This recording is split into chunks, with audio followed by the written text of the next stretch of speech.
kita mau sama-sama merenungkan ya. Mungkin kalau misa harian karena waktunya terbatas, renungannya 15 menit gitu ya. 15 menit aja kalau pagi sambil ngantuk-ngantuk. Nah, malam ini kita punya waktu cukup banyak untuk bisa merenungkan. Saya punya kebiasaan kalau membaca bacaan itu bacaan pertama dengan bacaan Injil gitu ya. Bacaan pertamanya diambil dari Kisah Para Rasul. Kisah Para Rasul itu menceritakan tentang sida-sida dari Ethiopia. Sida-sida itu apa ya? Kalau baca dulu, zaman saya kecil itu sering baca bukunya Kopingho. Kopingho orang Solo ya? Rumahnya di Tawangmangu, di mana? Di Sarangan. Dia punya villa yang buat ngetik itu. Lalu dikatakan di situ, kalau di Kopingho sida-sida itu kan Taikiam gitu ya, orang yang pejabat yang dikebiri. Nah, ini ternyata di Ethiopia juga ada Taikiam, ada sida-sida ya, orang Ethiopia. Dan kita mau melihat kisahnya di Kisah Para Rasul. Next. Sudah ini. Ya.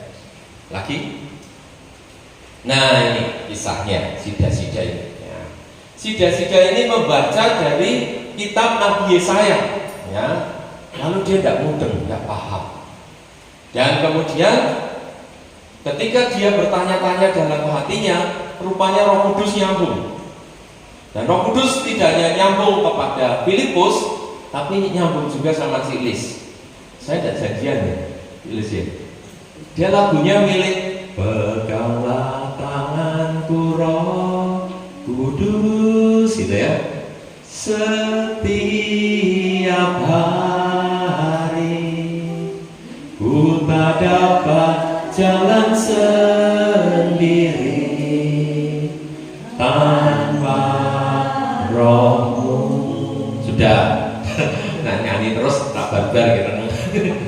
Nah, Roh Kudus ini kemudian membawa Filipus untuk menemui sida-sida dari Ethiopia. Mari kita lihat kisahnya. Tolong, Mbak Esther, next. Nah, kita baca selang-seling supaya tidak ngantuk. Ini lumayan 14 ayat. Nah, saya baca ayat 26, Bapak Ibu baca ayat 27, kita selang-seling.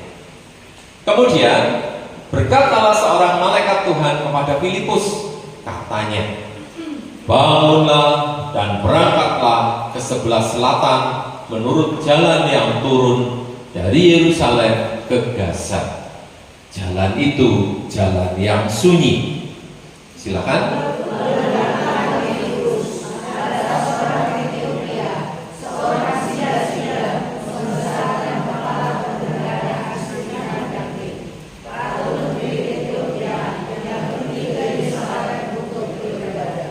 Sekarang orang itu sedang dalam perjalanan pulang dan duduk dalam keretanya sambil membaca kitab Nabi Yesaya. Lalu kata orang kepada Filipus, "Pergilah ke situ dan dekatilah kereta itu." Filipus segera ke situ dan mendengar sida-sida itu sedang membaca kitab Nabi Yesaya. Kata Filipus, "Mengertikah Tuhan apa yang Tuhan baca itu?"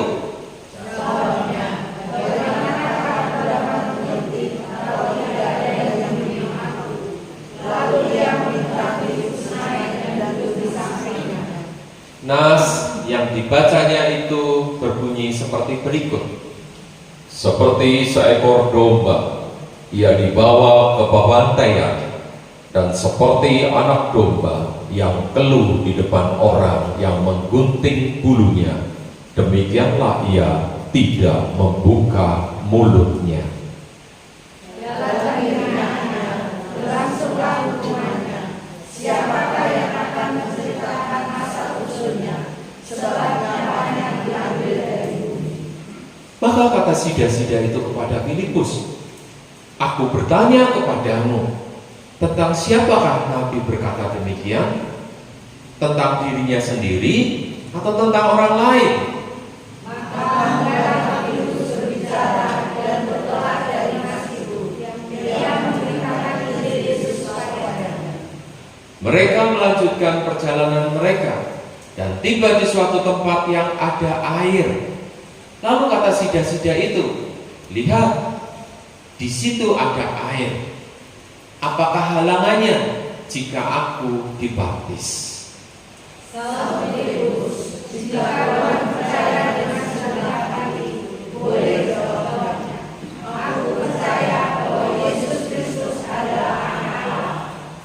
Lalu orang Ethiopia itu menyuruh menghentikan kereta itu, dan keduanya turun ke dalam air, baik Filipus maupun sida-sida itu, dan Filipus membaptis dia.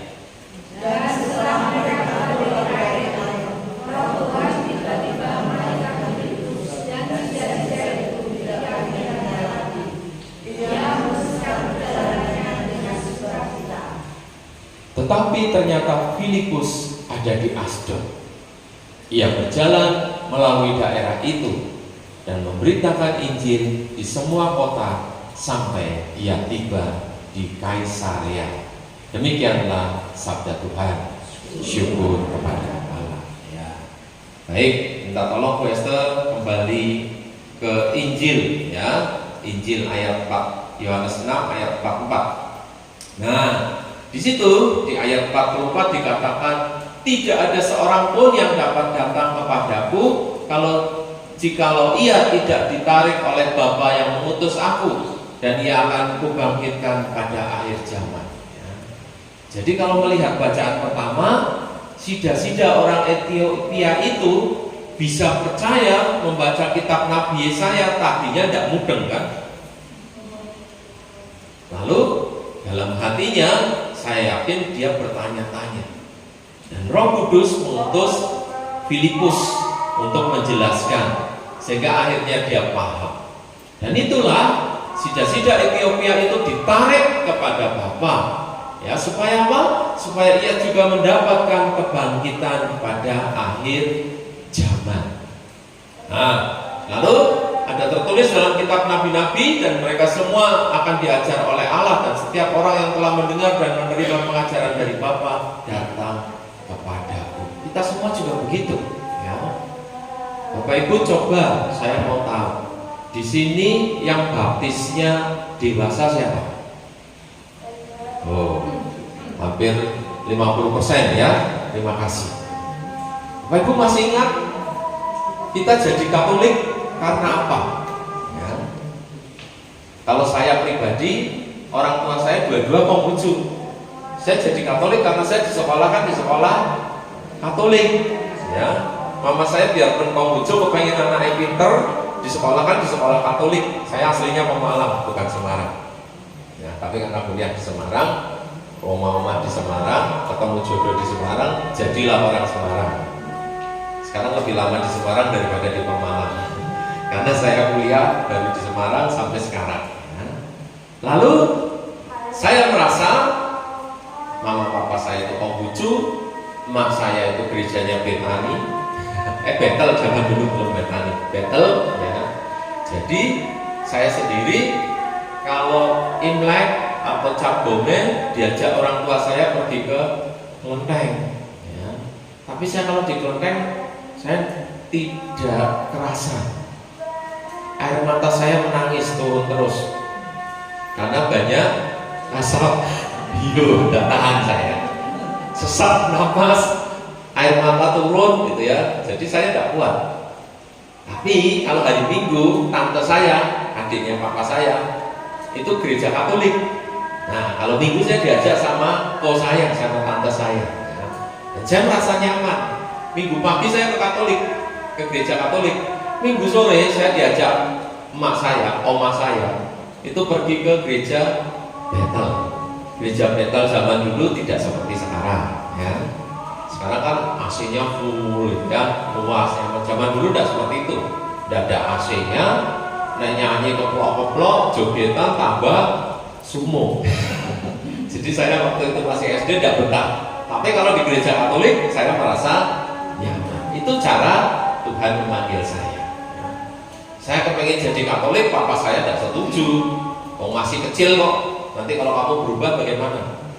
Ya saya tunggu. Padahal sudah pelajaran agama, teman saya komuni pertama, saya ikut pelajaran komuni pertama, nggak ngerti, gitu ya. Ketika mau terima komuni pertama, ditanya surat baptis, saya nggak punya. Ya. Lalu yang lain komuni pertama, saya disuruh katekumen. Mau baptis, papa nggak mengizinkan, nggak tanda tangan. Ya sudah, tunggu sampai saya usia 17 tahun. Lalu saya pelajaran agama lagi, 17 tahun saya sudah SMA ya. Nah, waktu pelajaran saya pikir sudah 17 tahun kan sudah boleh menentukan nasib sendiri ya. Papa saya masih tidak boleh. Tunggu sampai kuliah, tunggu usia 21 tahun. Katanya kalau 21 tahun kan dewasa ya. Bahkan bisa nonton film R 21 tahun ya. Tapi ternyata setelah 21 tahun saya pelajaran lagi, saya sudah kuliah, saya pulang ke Pemalang mau minta tanda tangan. Papa saya bilang begini, orang Katolik itu harus menikah dengan orang Katolik. Papa saya walaupun kamu lucu ngerti. Terus papa saya bilang gini, kamu sudah punya pacar belum? Puji Tuhan saya sudah laku.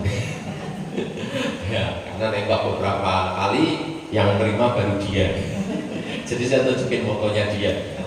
Lalu bapak saya, ya sudah, kalau kamu sudah punya pacar, baik-baik, kamu boleh dibaptis dalam gereja Katolik. Dan agama jangan buat main-main. Jadi papa saya itu rupa-rupanya takut kalau saya nanti dibaptis karena masih belum dewasa, berubah pikiran. Nah itu hebatnya papa saya. Itu cara Tuhan memanggil saya. Tapi sebelum itu SD dan sebagainya, saya itu tertarik ke gereja Katolik. Bahkan pekan suci dari Kemis Putih, Jumat Agung, Sabtu malam Paskah, Vigili, Minggu Paskah, itu saya naik sepeda sendiri ke gereja sendiri. Itu saya. Kalau malam saya mau doa malam, saya buka Mada Bakti, waktu itu kan Mada Bakti. Saya doa malam. Bahkan guling itu sama meja saya susun-susun untuk saya jadikan altar. Adik-adik saya ajak doa bareng. Mungkin kalau orang tua saya Katolik jadi romo. Mungkin, tapi kan orang tua ada Katolik ya sudah. Itu cara Tuhan memanggil saya. Cara Tuhan memanggil Bapak Ibu pasti punya kisahnya sendiri-sendiri. Tetapi itu cara Tuhan ya. Maka tidak berarti bahwa ada orang yang sudah melihat Bapak, tidak. Tapi melalui suster, melalui orang-orang, ya, melalui mungkin guru, melalui teman dan sebagainya. Ada yang mau menikah dan sebagainya, lalu baru jadi Katolik. Ya, itu caranya Tuhan. Next. Lalu Tuhan Yesus selalu mengatakan, kalau sudah ditarik kepadaku, maka aku berkata kepadamu sesungguhnya barang siapa percaya ia akan punya hidup yang kekal. Bapak Ibu yakin kalau kita meninggal kita masuk surga semua? Yakin? Yakin. Kalau tidak yakin ya rugi jadi orang Katolik gitu ya. Yakin pasti masuk surga. Kalau tidak murtad kan begitu. Cuman masalahnya apakah langsung masuk surga atau api penyucian di laundry dulu? Itu ceritanya lain. Tapi pasti masuk surga. Kalaupun masuk api penyucian, pasti masuk surga. Hanya waktunya kita tidak tahu. Tuhan yang mengizinkan, maka ada misa arwah gitu ya, bisa memulai supaya cepat gitu. Nah, lalu yang Tuhan mau apa? Dia mengatakan, akulah roti hidup. Nenek moyangmu sudah makan mana di padang gurun dan mereka telah mati. Inilah roti yang turun dari surga. Barang siapa makan daripadanya, ia tidak akan mati. Dan kita percaya, kita yang orang Katolik, kita menerima roti hidup, tubuh Kristus sendiri. Amin.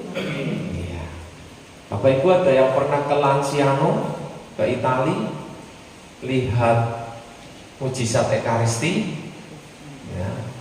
Ada satu imam, nanti saya cerita, yang ketika abad ke-8, berarti berapa tahunnya? 13 abad yang lalu, 1300 tahun lalu. Dia imam loh, romo pertama lagi. Tapi ketika dia merayakan Ekaristi, setiap kali konsekrer, dalam hati dan pikirannya itu selalu ragu-ragu. Apa iya toh? Saya tuh cuma orang berdosa mengatakan inilah tubuhku, ini roti, hosti ini berubah menjadi tubuh Kristus. Ya, romo loh ya. Apalagi umat, romo saja tidak percaya. Dan Tuhan izinkan terjadi mujizat. Ketika satu kali dia merayakan Ekaristi, dia angkat itu hosti ketika konsekrasi subuh. Semua orang melihat, dan hosti itu tiba-tiba yang tadinya hosti kering gitu ya, tipis, renyah, tiba-tiba kalau empuk-empuk gitu kayak Wagyu meltik gitu ya, empuk. Dan ketika dia lihat, dia kaget, hostinya berubah menjadi daging. Dan umat itu semua berteriak, haleluya, puji Tuhan. Ada yang Kyrie eleison, Tuhan kasihanilah kami. Maka kalau konsekrasi, Bapak Ibu jangan nyembah terus merem. Jangan.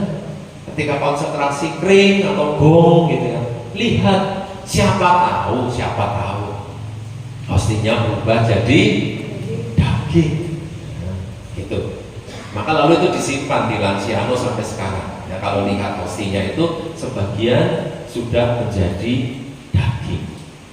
Dan itu diselidiki, Paus mengizinkan untuk menyelidiki dagingnya tidak daging sembarangan, bukan daging sapi, bukan daging pedus, daging kambing, tapi sungguh itu daging manusia. Dan bukan daging itu di lengan atau di kempol, di paha, gitu ya. Tapi itu daging bagian dari otot jantung manusia, luar biasa. Dan itu sampai sekarang itu selnya hidup. Dicek golongan darahnya AB. Ada yang golongan darahnya AB di sini? Tunjuk jari. Nah, ini saudaranya Tuhan Yesus. Orang Jogja katanya AB.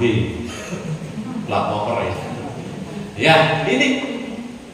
Maka Bapak Ibu saudara-saudari, banyak para romo, uskup, Bapak Suci ketika menjelang terakhir yang dia minta apa? Orang kudus via tikum. Ya, kalau bisa menjelang akhir hidup kita bisa menerima tubuh Kristus. Sebab janji Tuhan, yang makan roti ini tidak akan mati. Tubuh jasmani kita mungkin mati, tapi roh kita tetap hidup selama-lamanya. Amin ya. Nah, Yesus sekali lagi menegaskan, akulah roti yang hidup, akulah roti hidup yang telah turun dari surga. Jikalau seorang makan dari roti ini, ia akan hidup selama-lamanya. Dan roti yang kuberikan itu ialah dagingku yang akan kuberikan untuk hidup dunia. Bahkan murid-muridnya banyak yang mengundurkan diri ketika Yesus menyampaikan sabda ini. Bapak Ibu saudara-saudari, maaf, kalau gereja-gereja non-Katolik mereka perjamuan kudus, rotinya hanya sebagai simbol, betul?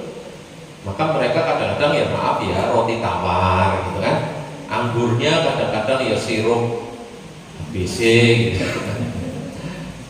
Lalu ya saya pernah juga ikut perjamuan kudus di gereja non-Katolik, tapi setelah saya tahu saya lebih baik tidak ikut ya, karena itu hanya simbol.